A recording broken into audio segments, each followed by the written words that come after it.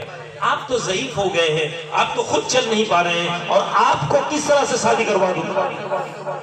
اور آپ نے فرمایا کہ مجھے کچھ پتہ نہیں، مجھے شادی کرواؤ کیونکہ مجھے شادی کی طلب آ رہی ہے.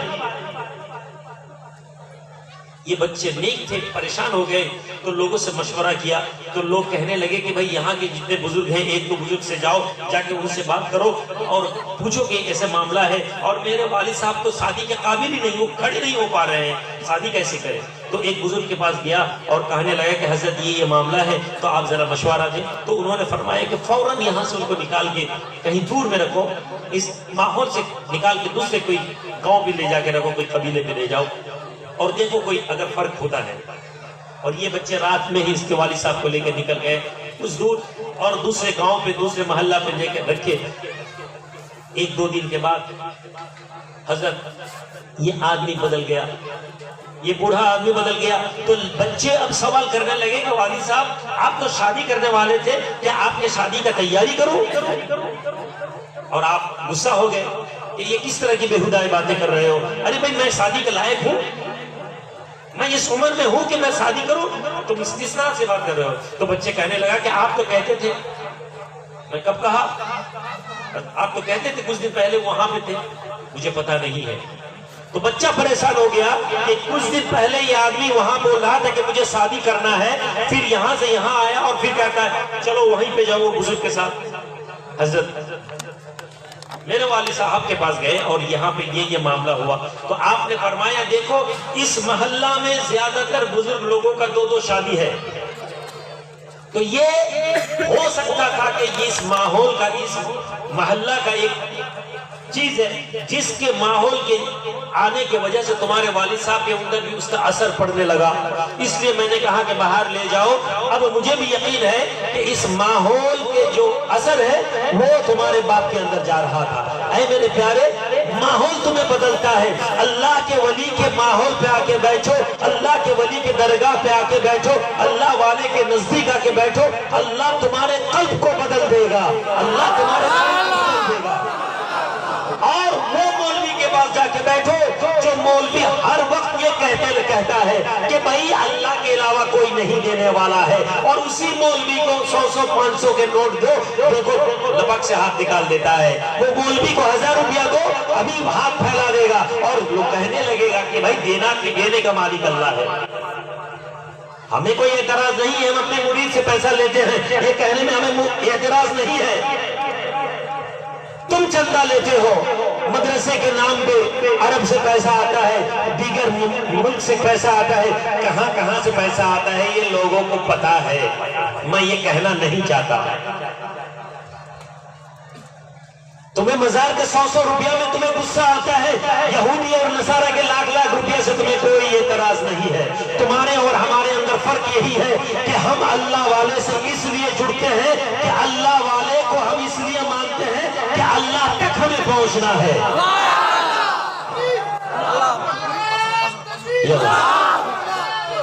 یا رسول اللہ۔ ہمیں اللہ والے سے یہ نہیں امید رہتا ہے کہ ہمارے اللہ کے پاس کچھ کمی ہے کہ ہمیں اللہ والوں سے مانگنا ہے، بلکہ ہم اللہ والے سے اس لیے جڑتے ہیں کہ میرا رب کا فرمان ہے میرے ولی سے جڑ جاؤ، میرے نیک بندوں سے جڑ جاؤ، اس لیے ہم اللہ والے سے ملتے ہیں۔ اور اللہ والے کس لیے؟ آج نوجوان یہ بتاؤ کہ اس مجلس پہ آئے ہو، یہاں پہ بیٹھے ہو، کتنے دیر تک فاحشات تمہارے سر پہ گھوم رہا ہے؟ کتنے مرتبہ تمہیں بیڑی سگریٹ گانجا کا طلب آیا ہے؟ نہیں، تمہارے اندر وہ بدبخت ہے جس کے اندر یہ طلب ہے۔ لیکن زیادہ تر لوگ یہاں اللہ والے کے محفل پہ آئے ہیں پاک ہو کر، صاف ہو کر، کیونکہ اللہ والے کے مجلس پہ آؤ تو اللہ کی یاد آ جاتی ہے۔ اذا رؤوا فذکر اللہ، یا رسول اللہ، اللہ کے ولی کون ہے؟ انا اولیاء اللہ۔ جب تم ان کو دیکھو اللہ کی یاد آ جائے، ہم یہاں آتے ہیں تو ہمیں ہمارا رب یاد آ جاتا ہے۔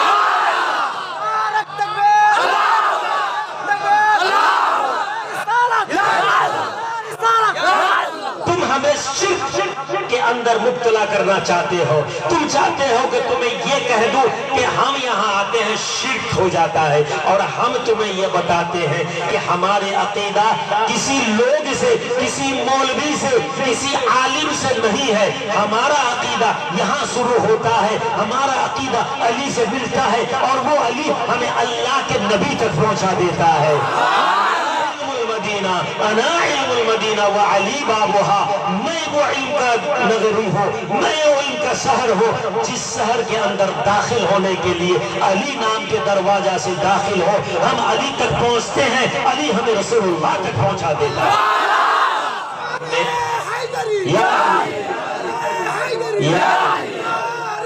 یا میرے پیارے عزیز، آئیں آج یہ ماحول سمجھ لیں، آج اس چیز کو سمجھ لیں، پورے زمانہ ولی کا خلاف ہے، پورے زمانہ اس طریقے کے خلاف ہے جو طریقہ اہل سنت والجماعت 100 سال نہیں، 200 سال نہیں، 1000 سال نہیں ہے، 1400 سال سے یہ طریقہ ظاہر ہے کہ اللہ کے ولی کے ذریعے سے ہم اللہ کو پانے کی کوشش میں لگے رہتے ہیں، کیونکہ ہمیں یہ یقین ہے ہمارا یہ اعمال اتنا بھی مضبوط نہیں ہے، ہمارا عبادت اتنا بھی صحیح نہیں ہے کہ ہم اعمال کریں اور اللہ راضی ہو جائے۔ ہم اپنے اعمال رب کے دربار پہ کرتے ہیں، ہم فرضیات نماز تو پڑھتے ہیں، روزہ تو رکھتے ہیں، لیکن ہمارا عقیدہ اے میرے رب تیرا حکم ماننا ہے، لیکن جس طرح ماننا چاہیے ہم مان نہیں پاتے۔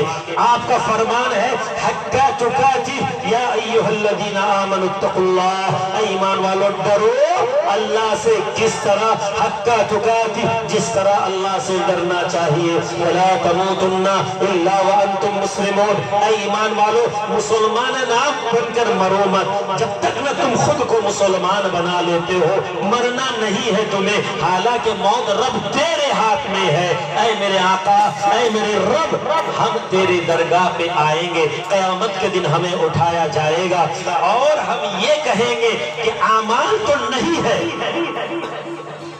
زیادہ اعمال تو نہیں ہے، بس یہ ہے کہ میرے حبیب کے کسی صحابی نے پوچھا یا رسول اللہ کب قیامت ہوگی؟ متى ساعة یا رسول اللہ، اے میرے حبیب، اے میرے رسول، قیامت کب ہو؟ کس وقت پہ قیامت ہے؟ کئی مرتبہ آپ نے فرمایا تو نبی نے فرمایا کیا چیز کے لیے تم تیار ہو؟ تمہارے قیامت کے لیے کتنا اعمال تمہارے پاس ہے، کیا تم تیار ہو؟ آپ نے فرمایا کہ یا رسول اللہ میرے پاس زیادہ اعمال نہیں ہے، لیکن میں آپ کو محبت کرتا ہوں۔ آپ نے فرمایا تو یاد رکھ لو، تم جسے محبت کرتے ہو قیامت کے دن تم انہی کے ساتھ رہو گے۔ ہمارا عقیدہ یہ ہے کہ اللہ تیرے حبیب، تیرے نبی، تیرے رسول، تیرے صدیق، تیرے شہداء کو ہم محبت کرتے ہیں، اور قیامت کے دن ہم ان کے دامن پکڑ کے کھڑے ہونا چاہتے ہیں۔ اپنے اعمال سے ہم آپ کو راضی نہیں کر پائیں گے، لیکن آپ جن لوگوں پہ راضی ہو ہم ان کو راضی کراتے ہیں تاکہ آپ ہم پہ راضی ہو جاؤ۔ سمجھ میں آ رہی ہے بات؟ سمجھ رہے ہیں نا؟ ان کو لگتا ہے کہ بھائی مزار والے ہیں، شرک کرتے ہیں، بدعت کرتے ہیں۔ میرے پیارے میرے دوست، آپ کتاب ڈھونڈ لیں، کتاب کھولے اور یہ حدیث سے نکال دے۔ جو بندہ یہ کہتا ہے کہ حدیث ماننا ہے، قرآن ماننا ہے، اے لوگوں ایک حدیث نکال دو جہاں پہ صحابہ رسول یہ کہتے ہیں کہ ہمیں کسی کی ضرورت نہیں ہے، ہمیں کسی کی ضرورت نہیں ہے، ہم اپنے اعمال سے جنت چلے جائیں گے۔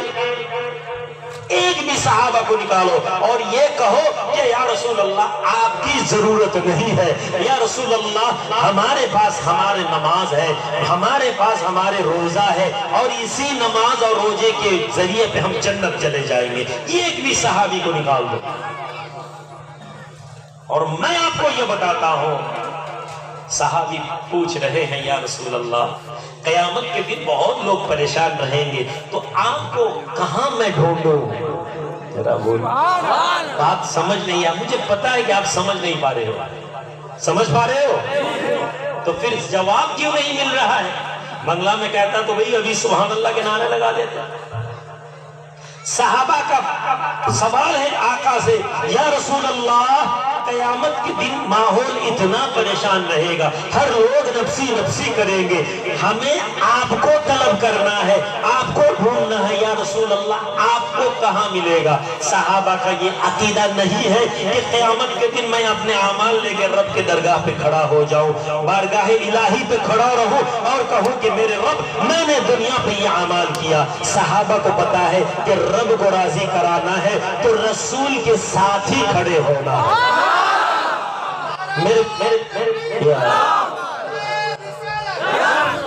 میں آپ ایک لوگوں کو ایک نعرہ کے معاملے میں آپ لوگوں کو بتاؤں، بہت سارے مسلک کے لوگ ہیں، ہر لوگ اپنے اپنے طریقے سے نعرہ لگاتے ہیں۔ مجھے ایک نعرہ میں خصوصی ایک چیز پسند ہے، یہ کوئی ضروری نہیں ہے، کوئی احکام کے اندر پڑھتا ہے ایسا نہیں ہے، بس یہ یاد رکھ لیں جب رب الہی کا کوئی ذکر ہو تو وہاں صرف اللہ کے ہی نعرہ لگائیں، بس نعرہ تکبیر دیتے رہیں۔ جہاں پہ ہمارے آقا کا ذکر ہو، وَرَفَعْنَا لَكَ ذِكْرَكَ، اے میرے حبیب میں نے آپ کا ذکر کو اونچے مقام دیا ہو، میں آپ کا ذکر کو اعلیٰ درجہ دیا ہو، تو آقا کے جب ذکر ہو اگر نعرہ دینا ہو تو وہاں پہ نعرہ رسالت کو زور سے لگائیے، نعرہ رسالت کو بلند آواز سے کرے۔ اور اگر کہیں شان اولیاء ہو، نعرہ حیدری ہو، علی کے شان ہو، صحابہ کے شان ہو، تو پھر وہاں پہ ان کے نعرہ لگائیے۔ ایسا نہیں ہے کہ سب نعرہ ایک ساتھ لگاتے ہیں تو کوئی غلطی ہے، نہیں ہے۔ ہمیں ایک چیز ضروری ہے کہ we must know the difference, we must know the level, we must know the level of Allah subhanahu wa ta'ala۔ مجھے یہ پتا ہونا چاہیے کہ میرے رب کے ساتھ کسی چیز کا کمپیئر نہیں کر سکتا، کوئی بیان ایسا نہیں ہو سکتا کہ جس بیان سے ایسا لگے کہ اللہ کے ذات کے ساتھ اور کوئی جڑا ہوا ہے۔ Not even in your heart۔ بعض عالم تو کہتے نہیں ہیں لیکن ان کے دلوں میں یا تو بعض وقت میں اعمال میں ایسے کچھ چیز آ ہی جاتا ہے جہاں پہ یہ لگتا ہے کہ اللہ کے علاوہ کہیں دوسرے کا بھی ضرورت پڑ جاتا ہے۔ وہ کہتے نہیں ہیں لیکن کبھی کبھی سمجھ میں یہ نہیں ہونا چاہیے۔ اور نبی کا جو ذکر ہے، نبی کا جو عظمت ہے، اس میں اتنا مصروف ہونا ہے، مشغول ہونا ہے، اس چیز کو اتنا زیادہ تقریر کرے، غصہ کا رسول گستاخ نبی کے دل پہ اتنا چڑ ہو کہ وہ آپ کو کہتے لگے کہ بھئی یہ مشرک ہے، یہ بے ایمان ہے، یہ شرک کرتا ہے. جب کوئی آپ کو یہ کہتا ہے کہ بھئی یہ شرک کرتا ہے تو سمجھ لیجئے کہ اس کے دل پہ بغض نبی ہے اور وہ شیطان کا اتباع کرتا ہے. آپ اتنا رسول کے بارے میں بتاؤ کہ وہ پریشان ہو اور مجلس سے نکل جائے.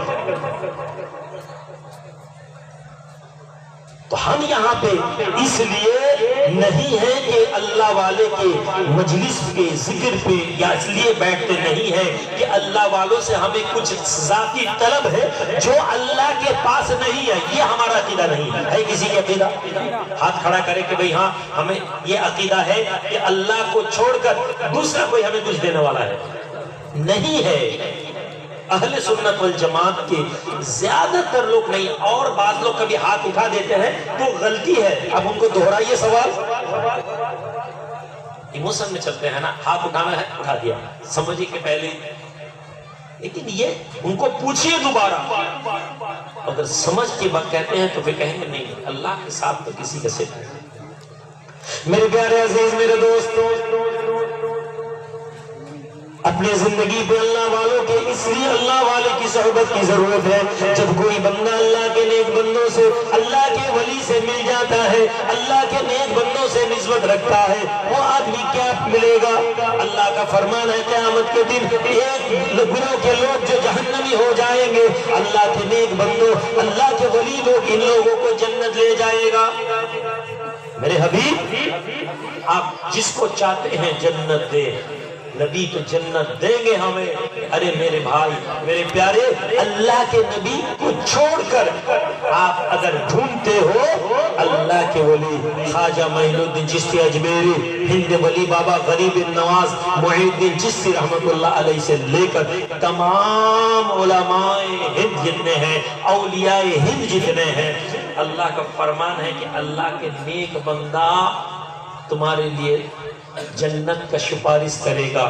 آپ کو لگے گا یہ کہاں مل گیا؟ جی یہ ہے، آپ کو پتا نہیں. سیدنا حسن البصری رحمت اللہ علیہ فرماتے ہیں جہنمی کے اندر سے جہنمی لوگوں سے کچھ جہنمی کو نکالا جائے گا اور یہ جہنمی کو جنت کے اندر داخل کر دیا جائے گا. جہنمی کے اندر یہ سوال پیدا ہوگا کہ فلاں ابن فلاں کو بچہ جو اس کے بیٹا ایسے فلاں آدمی کو جنت کے اندر داخل کیا گیا، کیا اس آدمی کے باپ، کیا اس آدمی کے والد شہید ہے؟ کیونکہ شہید جو ہے وہ بھی جنت میں لے جائے گا. ذرا بولیے. لوگ بولتے ہیں نا کوئی جنت میں نہیں لے جا پائے گا. میرے پیارے، میں کئی مرتبہ کہہ چکا ہوں شہید جو ہے وہ جنت لے جائے گا. ارے بھائی، جو حافظ قرآن ہے وہ جنت لے جائیں گے اپنے خاندان کے لوگوں کو، اپنے قریب کو. اور جو بچہ پیدا ہوا اور مر گیا، وہ بچے بھی اپنے ماں اور باپ کو جہنم سے نکال کے جنت میں لے جائے گا. تم سوال کرتے ہو نبی، تم سوال کرتے ہو اولیاء، اولیاء جنت میں لے جائیں گے اور جہنمی لوگ پوچھے گا کہ فلاں ابن فلاں کو کس نے جنت کے لیے سفارش کر دیا؟ کہا جائے گا دنیا کے زمین کو ویسے ایسے کچھ خاص لوگ تھے.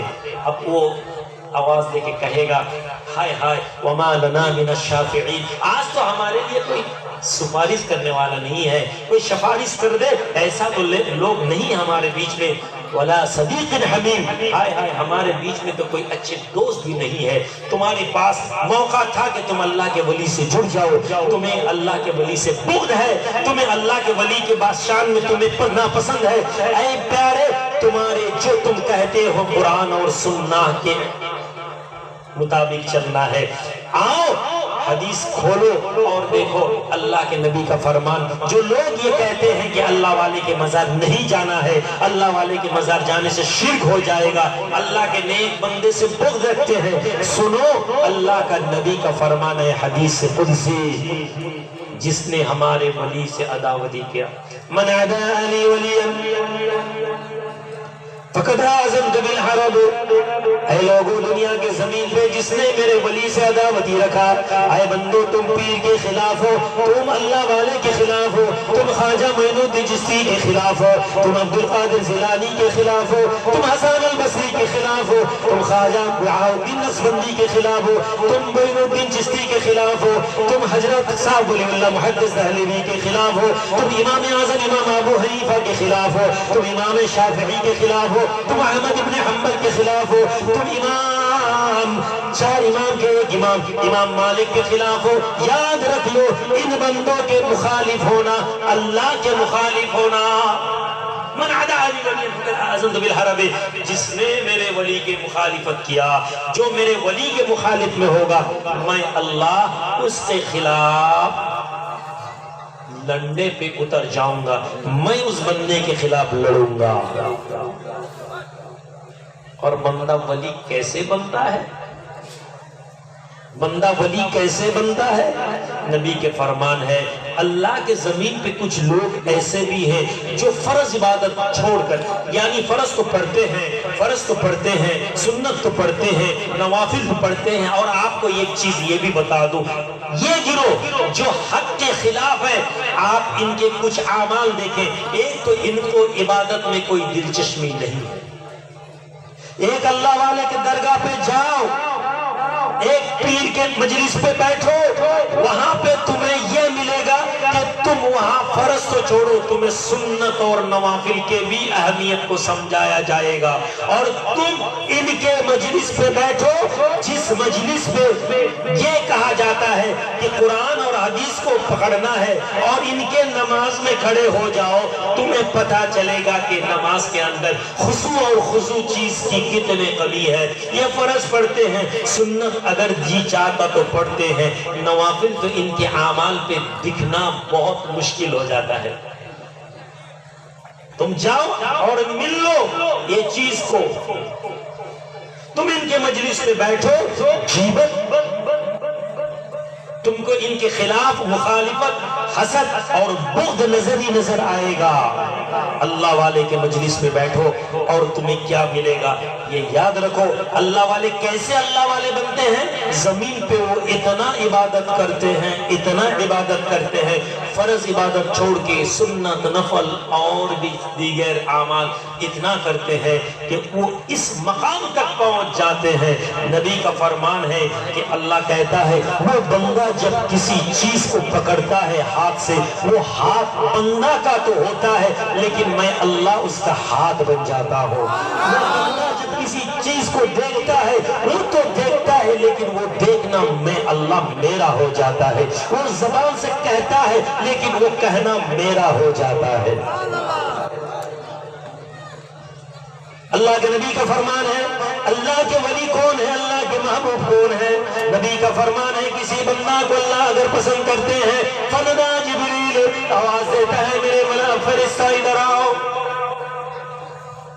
فرشتہ کو بلایا جاتا ہے، فرشتہ یہاں پہ آؤ اور سنو اللہ کا فرمان میں فلاں ابن فلان کو محبت کرتا ہوں، تم بھی اسے محبت کرو۔ آسمان میں محبت کیا جاتا ہے، عرش کا مالک، فرش کا مالک، زمین کا مالک، ہر کائنات کا مالک وہ بندہ کو محبت کرتا ہے اور فرماتا ہے کہ اے فرشتے تم بھی اسے محبت کرو، اور فرشتہ اسے محبت کرتے ہیں۔ پھر فرمایا جاتا ہے جاؤ زمین پہ جا کے یہ اعلان کر دو اللہ اور اس کے فرشتے فلاں ابن فلاں کو محبت کرتا ہے، دنیا والوں تم بھی انہیں محبت کرو۔ اس طرح سے اللہ کے محبوب کو دنیا کے لوگ محبت کرنا شروع کر دیتا ہے۔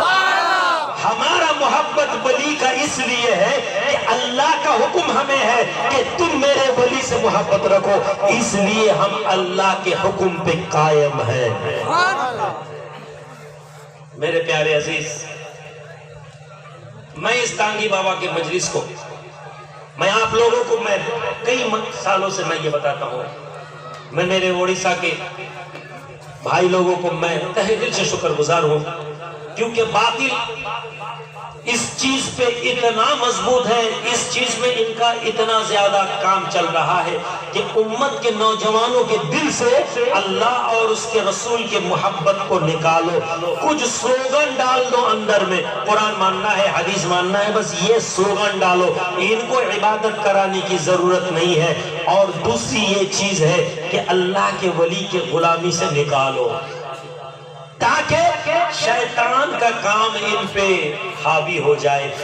ہمارے اندر اور ایک گمراہ لڑکے کے اندر یہ فرق ہے، ہمارے لڑکا جتنا خراب ہو جائے، ایک پیر ماننے والا، ایک ولی ماننے والا، اللہ کے نیک بندہ سے جڑنے والا ایک لڑکا، چاہے کتنا بھی شرابی ہو جائے، چاہے کتنا بھی غلط کام کر لے، اگر وہ یہ اس کے پیر کے دربار پہ پہنچ جائے اور حقانی کوئی پیر اس کے صحبت میں وہ بیٹھ جائے تو اسے توبہ کی موقع مل جائے گا۔ اور تمہیں اگر اکیلے رہتے ہو، تم گمراہ اس حد تک تم بن جاؤ گے کہ تمہیں یہ شیطان وسوسہ دے گا کہ تیرے کو معاف نہیں ہے۔ تو آپ یہ سمجھ لیں کہ یہ مقام پہ نسبت جڑنا ہے، ہمیں اس مقام پہ قائم رہنا ہے، ہمیں اس مقام سے دل سے جڑنا ہے اور جڑ کے یہاں پہ اعمال کرنا ہے، اور ہمیں یہ چیز اپنے دل پہ لانا ہے۔ میں ایک حکایت بتاتا ہوں، پھر آخر کی طرف پہنچوں گا انشاءاللہ۔ ظہر کی نماز یہیں پہ ہوگی، یاد رکھ لے۔ یہ اکابر علماء دیوبند کی ایک کتاب ہے ارواح الثلاثہ، وہاں سے میں نے دیکھا، میں کئی سال پہلے یہ پڑھا تھا، پھر آج میں اڑیسہ سے آ رہا تھا تو یہاں بیٹھے بیٹھے وہی حکایت میرے نظر پہ آ گیا، کیونکہ ہمارے بیچ میں چند دیوبند کے لوگ ہیں جو کہتے ہیں تو ہم اکابر علماء دیوبند کو مانتے ہیں، ان کا یہ they are claiming that we are the followers of اکابر علماء دیوبند، بٹ ان کی اعمالی زندگی پہ یہ نظر نہیں آتا۔ عبدالقدوس گنگوہی ایک بہت بڑے بزرگ رہے گنگو کے، ان کے پوتا، میں یہ کئی مرتبہ کہہ چکا ہوں، میں بس چھوٹا شارٹلی آپ کو بتاتا ہوں تاکہ آپ کو سمجھ میں آ جائے کہ اللہ والے کے درگاہ پہ ہمیں کیوں وقت دینا ہے۔ آپ نے خانقاہ نقشبندیہ سے تعلق تھا آپ کا، اپنے دادا کے ایک پیر مرید کے پاس گئے کہ حضرت میرے دادا کے پاس جو چیز تھا وہ ہمیں دیجیے۔ آپ نے فرمایا کہ آپ نذرانہ لیجئے، آپ اشرفی لیجئے، آپ کھانا کھائیے، آپ چلے جائیے۔ اللہ کو پانا اتنا آسان نہیں ہے۔ آپ نے فرمایا کہ مجھے ملنا ہے، تو آپ نے اس کو کئی مہینہ خانقاہ میں رکھا اور خانقاہ میں وہ سارے کام دی جو آپ نے زندگی بھر نہیں کیا، اور پھر ایک وقت ایسا آیا کہ اپنے دل سے جتنا بغض تھا اس کو نکال کے پہنچایا، بولے جائیے آپ اپنے ہندوستان کے زمین پہ لے جائیے، اور یاد رکھیے کہ بغض سے کبھی کامیابی نہیں ملتا۔ خواجہ باقی باللہ رحمۃ اللہ علیہ کا فرمان ہے، جن لوگ پیر سے اس لیے جڑے گا کہ پیر اس کو اللہ تک پہنچا دے، یہ نہیں ہے کہ پیر کے مجلس میں جانا ہے اور کچھ فائدہ لے لینا۔ میں اپنے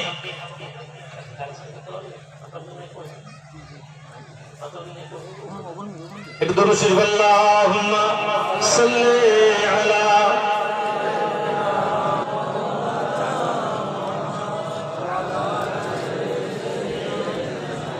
تاورو ریڈی ہے گا؟ کچھ تاورو ریڈی؟ آپ تو بھائی کوئی ڈاکٹر چل رہا ہے بابا جی শেষ করব, শেষ 10 মিনিট বাংলা বলে দিই, যতই পারো বাংলা না বললে বদহজম হয়ে যাবে।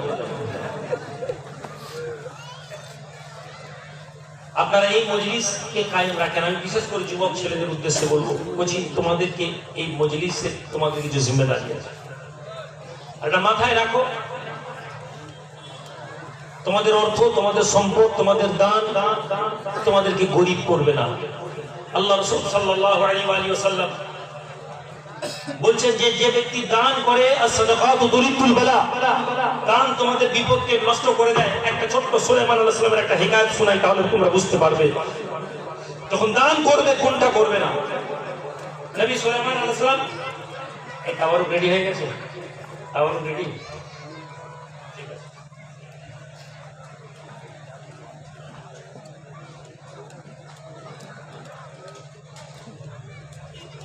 ঠিক আছে। নামাজ পড়তে হবে, তাহলে সাইড দিক নামাজের ব্যবস্থা করতে হবে। তাওয়ারুক দিবেন, আমার নামাজ হবে, তাওয়ারুক দিলে খাওয়া দাওয়া করে ইয়ে করে দিবে, তাহলে প্যাকেট আছে। ঠিক আছে বাবাজি, তাওয়ারুক নিয়ে কেউ এই সামনের কাতারগুলো কেউ খাবেন না। এখানে জোহরের তাওয়ারুকের পরেই জোহরের নামাজ পড়া হবে। তাওয়ারুকের জিনিস রেডি করা। আমি নবী সুলাইমান আলাইহিস সালামের জামানায় একটি লোক একটি পাখির বাসা থেকে ডিম পেড়ে পেড়ে খেয়ে নিত। পাখির বাসায় ডিম থাকতো, ডিম ভেঙে ভেঙে খেয়ে নিত।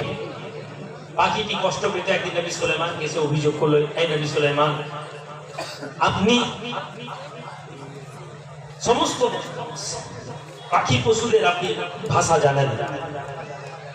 আল্লাহ নবী সুলাইমান আলাইহিস সালাম, আপনি মেহেরবানি করে আপনার হুকুমের দ্বারা ওই ব্যক্তিকে জানিয়ে দিন যেন আমার ডিমগুলো না খেয়ে নেয়, কেননা আমি ছোট্ট পাখি, আমার বড় আশা যে আমার ডিমের মধ্যে থেকে কিছু বাচ্চা বেরোবে, কিন্তু ওই ব্যক্তি প্রতিটা ডিম নেয় আর খেয়ে নেয়। আল্লাহ পাক নবী সুলাইমান আলাইহিস সালামের হুকুম দিলেন ওই ব্যক্তি, আল্লাহ নবী সুলাইমান গিয়ে ওই ব্যক্তিকে ডাক দিলেন, এই লোক, তুমি পাখির বাচ্চা ডিম খাবে না, ও কষ্ট পায়, আমাকে অভিযোগ করেছে। লোকটি চুপচাপ শুনে চলে গেল। এরপরে আবার লোকটা ডিম ভেঙে খেয়ে দিল।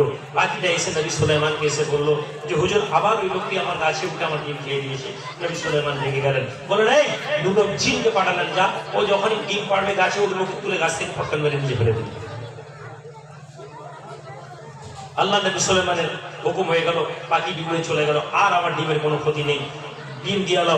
কিন্তু দেখা গেল যে আবার লোকটা উঠে ডিমটা তুলে নিয়ে ভেঙে খেয়ে চলে গেল। পাখি অবাক। আল্লাহর বান্দা নবী সুলাইমান আলাইহিস সালামের দরবারে পাখি হাজির। হে আল্লাহর নবী, হে নবী সুলাইমান, আল্লাহ পাক যাকে আপনাকে বাতাসকে ক্ষমতা দিয়েছেন, আল্লাহ পাক আপনাকে জিনেদেরকে নিয়ন্ত্রণ করতে দিয়েছেন, আল্লাহ পাক আপনাকে সমস্ত সৃষ্টির ভাষা বোঝার তৌফিক দিয়েছেন। হে নবী সুলাইমান, এই অবস্থাতে ওই ব্যক্তি আমার পানি আবার ডিমটা খেয়ে চলে গেল, অথচ আপনার ফেরেশতারা ওই ব্যক্তিকে কিছুই বলেনি, ওই ব্যক্তিকে গাছ থেকে ফেলে দেয়নি। নবী সুলাইমান অবাক হয়ে যান, নবী সুলাইমান অবাক হয়ে যান, ডাকো আমার জিনেদেরকে, কেন তাদেরকে আমি যে হুকুম দিলাম কেন তামিল করে না, কেন হুকুমের পালন হলো না। দুই জিন এসে নবী সুলাইমানের দরবারে, হুজুর আমাদেরকে শাস্তি দেওয়ার আগে আমাদের কথা একটু শুনে নিন। নবী সুলাইমান বলেন, কথা শোনার আগে তুমি বলো কি কারণে আমি নবী সুলাইমান আমার হুকুমকে পালন করা হয়নি। নবী সুলাইমানের সামনে আবার ওই দুই পাখি, ওই দুই জিন বলতে লাগে, এই নবী সুলাইমান, আমরা গিয়েছিলাম ওই ব্যক্তির বাড়িতে, আমরা ওকে গাছ থেকে ফেলার জন্য তৈরি হয়েছিলাম। এমন সময় ওই ব্যক্তি যখন বাড়ি থেকে বেরোয়, একজন ভিখারি আসে, একজন ভিক্ষুক আসে, আর আওয়াজ দেয়, আমি সায়েল, আমি চাইনেওয়ালা, আল্লাহর নামে আমাকে কিছু দান করো। হে নবী সুলাইমান, ওই দুষ্ট লোকটি, ওই বদমাশ লোকটি যে পাখির ডিমগুলো খেয়ে নেয়, ও বাড়ি থেকে বেরিয়ে আবার বাড়ির মধ্যে ঢুকে যায়, কিছু খাওয়ার কিছু খাদ্য ওই ভিখারির হাতে দিয়ে দেয়, দিয়ে ওই ব্যক্তি বেরিয়ে যায়। আমরা যখন ওই ব্যক্তির কাছে যাই, ওই ব্যক্তিকে আঘাত দিতে চাই, ওই ব্যক্তিকে কষ্ট দিতে চাই, এমন সময় আল্লাহ পাক দুইটা ফেরেশতাকে আমাদের দরবারে পাঠিয়ে আমাদেরকে দুই ফেরেশতা তুলে নিয়ে গিয়ে এত দূরে ফেলে দিয়েছিল, আমাদের পক্ষে সম্ভব ছিল না। ওই পাখি ডিমটা পেড়ে নিয়ে ওই ব্যক্তি চলে গিয়েছিল। নবী সুলাইমান বললেন, না না, তাহলে তোমাদের কোনো দোষ নেই।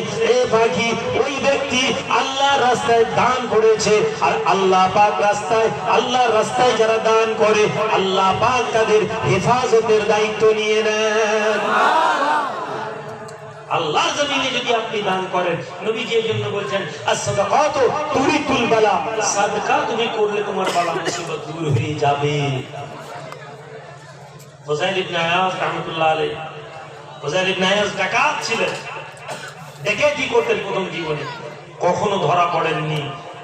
একটা তার আমল ছিল, দান করতেন। আজ আমরা এই আল্লাহর ওলি চাঙ্গি বাবা নামে আমরা পরিচিত, ইনিও কিন্তু আওলাদে রাসূল, জোরে বলুন সুবহানাল্লাহ, সৈয়দ ঘরানার লোক, তাই তো? কি নাম? সৈয়দ আতাউল্লাহ, আতাউর রহমান। দুনিয়ার জমিনে ওলি আল্লাহকে যদি চিনতে না পারেন, মোহাম্মত করেন, হতভাগা ওই ব্যক্তি যারা ওলিদের সামনে বেয়াদবি করে। আমি আব্বাজানকে নিজে বলতে শুনেছি, বাবা আমি একটা সময় এই বুখারী রাহমাতুল্লাহ আলাইহির কায়বুদ্দা শরীফে জিয়ারত করতাম। আমি জিয়ারত করতাম রাতের বেলা। আমি যখন জিয়ারত করে বেরিয়ে আসতাম, একদিন রাতের বেলা বেরিয়ে হেঁটে হেঁটে আসছি, এইখানে টাঙ্গি বাবার এই মাজারের কাছে এসে পৌঁছাচ্ছি। ওনার তখন কুষ্ঠ হয়ে গেছিল, কোড় হয়ে গেছিল, উনি চলাফেরা করতে পারতেন না, লোক ধরে ওনার খাদেম তুলতো। তিনি বলছেন আমি রাতের বেলা দেখছি ওনার হাতে একটা টাঙ্গি ছিল, উনি টাঙ্গি নিয়ে হাঁটছেন। দুনিয়ার রাতের বেলা ওই লোক দিনের বেলা লোক দেখে হাঁটতে পারেন না, ধরে পেশাব করাতে হয়, ধরে পায়খানা করাতে হয়। আর এই লোক রাতের বেলা টাঙ্গি দিয়ে আছেন, জ্যোৎস্না রাত, চাঁদ উঠেছে, আলো ঝলমল। আমাকে দেখে উনি মুচকি মুচকি হেসে বললেন আসো। তারপরে বললেন আর না, ওইটুকুনি। এটা আমি নিজে আব্বার মুখে শোনা কথা বলেছি। আল্লাহওয়ালারা নিজেদেরকে গুটিয়ে রাখেন, আল্লাহওয়ালারা নিজেদেরকে বদনাম করে রাখেন। আল্লাহওয়ালাদের জীবনী পড়লে তার হেকায়েত আমরা চোখ বন্ধ করে সারেন্ডার করি। হ্যাঁ, আমি রুহুল আমিন আমার অনুসরণের কথা বলছি না, আমি কোন ফজকে মৌলানা ওলি সাহেবের কথা বলছি না, পীরজাদার কথা বলছি না। যিনি আল্লাহর ওলি হবেন, আপনার অন্তরে আওয়াজ হবে ইনি আল্লাহর ওলি। চিৎকার দিয়ে সুবহানাল্লাহ পড়িয়ে দিলে আল্লাহর ওলি হওয়া যায় না। 2000, 500, 1000, 2000 লোক জড়ো করে নিয়ে ওয়াজ করে নেওয়ার নাম আল্লাহর ওলি নয়। আল্লাহর ওলি যখন ওই লোকের সহবতে বসবেন, আপনার অন্তরে যদি আখিরাতের আওয়াজ আসে, আপনি যখন ওই ব্যক্তির সোহবতে বসবেন, যখন আপনাকে কিয়ামতের কথা মনে হবে, আপনি জেনে নেন ওই লোকের প্রতি আপনার ওই ভাইব্রেশন কাজ করছে, ওই তাওয়াজ্জু কাজ করছে। আর আল্লাহওয়ালাদেরকে নিজের দাড়ি, আমি বারবার বলি ফরিদউদ্দিন আত্তার রহমাতুল্লাহ, নিজের দাড়ি পাল্লাতে আল্লাহওয়ালাদেরকে ওজন করতে জোর। মুদি দোকানের দাড়ি পাল্লা, আমরা হচ্ছি মুদি দোকানের দাড়ি পাল্লা। আমাদের দাড়ি পাল্লায় 100 কিলো ধানের বস্তা মাপা সম্ভব নয়। কি ভাই, মুদি দোকানে দাঁড়ি পাল্লা 100 কিলো চাল মাপতে পারবেন? 100 কিলো চালে 1 কিলো মাল, 100 কিলো দাঁড়ি পাল্লাতে মাপা সম্ভব। তাদের মাল্লা যখন আপনি বসবেন, দেখবেন আপনার কোনো ওজনই নেই। আছে বসে আছেন সাদিক, কিছুদিন আগে একটি বক্তা ওয়াজ করছিল, এই তো হানাফিদের আলেম, হ্যাঁ বলছে সাদিক রাসূলুল্লাহ, কথাটাকে অর্ধেক কেটে বয়ান করছে। অমুক লোক বলছেন হ্যাঁ আকাবেরিনদের কিছু লফজ আছে, কিছু কথা আছে যেটা এতেরাজ করি আমরা, উনি যে কথা বলেছেন উনি তওবা না করলে ওনার উপরে ফতোয়া পড়বে। কিন্তু এটা মাথায় রাখুন, কোন কথার শেষ কথা ব্যাখ্যাটা যদি না শোনেন,